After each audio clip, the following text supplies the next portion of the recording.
Ang alam namin ay patay na siya. Ngunit bakit hindi niyo mismo itanong kay Zora ang totoo?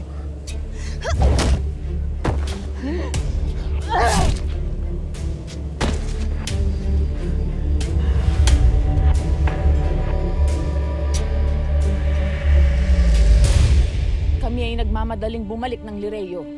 Kaya naabutan namin si Saul sa pagtatangka sa iyong buhay.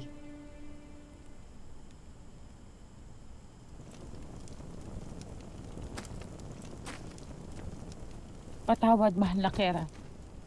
Sapagkat naagaw ni Perena ang brilyante ng apoy. Batid ko. Sapagkat nakaharap ko na yung Peznak na iyon.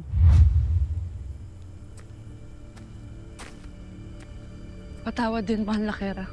Kung bigo kaming dalhin at iharap sa iyo ang itinak ng sangre.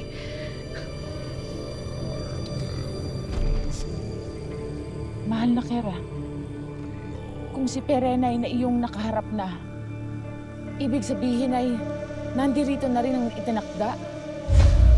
Itinakda?